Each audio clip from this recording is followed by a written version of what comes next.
Hey everyone, my name is Sahil, and in today's video, we will go through a common installation checklist for two key components in any medium voltage cable system: the heat shrinkable straight through joint and the termination kit. But why should you listen to me? At Axis, we have been manufacturing a wide range of electrical hardware, including heat shrinkable products, for the past 30 years. Our products are trusted by more than 80 utilities across India, Africa, and Latin America. Now, let's start with the basics. A straight-through joint connects two ends of a cable, restoring electrical and mechanical continuity. A termination kit connects the cable to equipment such as transformers or switchgears, providing insulation, stress control, and sealing at the cable end. Now, let's discuss this checklist. Firstly, check for the testing certificate. Before you procure a termination kit or straight-through joint, ensure that it is type tested as per. Ask your supplier for the test certificates, and the standard ensures that the kit meets electrical, mechanical, and thermal performance requirements for medium voltage systems. Secondly, select the correct kit for the cable size. Before installation, make sure the kit matches your cable size and type, that it is armored or unarmored. Each kit is designed for a specific size range, and even a small mismatch can cause improper shrink fit or poor sealing. If the kit is too loose, moisture will enter and cause insulation failure. If it is too tight, the components will tear or crack during shrinking. Number 3. De-energize the system before jointing. Make sure your system is completely de-energized and properly grounded. That is a safety requirement that protects both the installer and the equipment. Working on a live or partially charged system can cause electrical shock, cable damage, or short circuits. Number 4. Follow the instruction manual carefully. Before cutting or stripping away any layer of the cable, always refer to the manufacturer's instruction manual. Each kit has specific dimensions for sheath removal, insulation stripping, and tube positioning.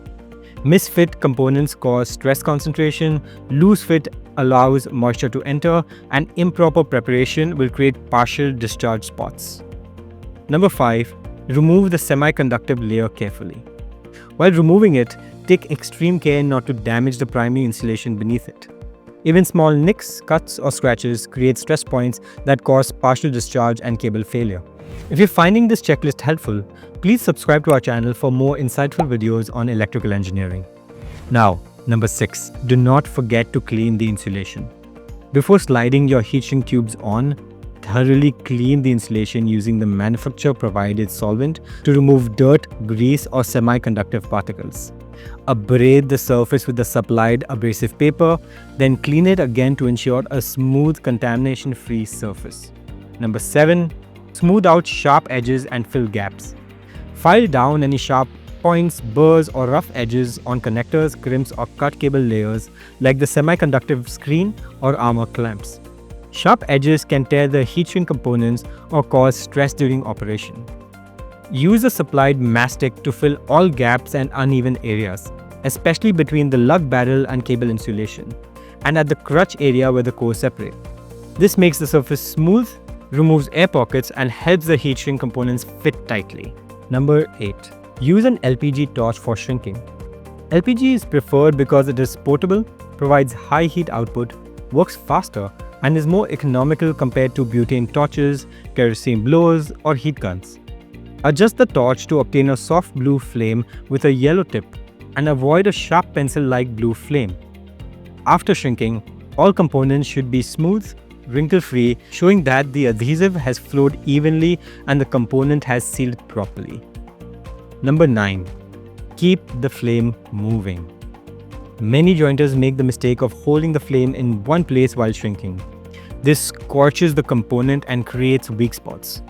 Always keep the flame moving in a steady circular motion to heat the component evenly. Start shrinking the components at the position mentioned in the manual and continue along the length uniformly.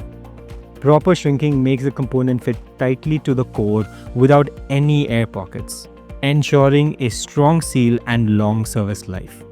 Now, number 10. Use a proper crimping tool. During installation, always use the recommended crimping tool and die size for your lugs. Using pliers or an incorrect die will result in loose or over-compressed connections. Loose crimps increase resistance and cause heating at the joint, while over-crimping damages the conductor strands. I hope you now have a clear understanding of what to check while installing your heat shrinkable products. Always ensure that the selection and installation of heat shrink components are carried out by trained and authorized professionals. At Axis, we have a team of over 50 engineers who can help you with choosing, applying, and testing your heat shrink solutions. Our products are installed worldwide in solar farms, substations, data centers, factories, and in everyday residential and commercial projects. Before you move on to another video, remember that even the best checklists can't compensate for inadequate installation. Learn how to properly install heat shrink termination and jointing kits. Watch the video right here.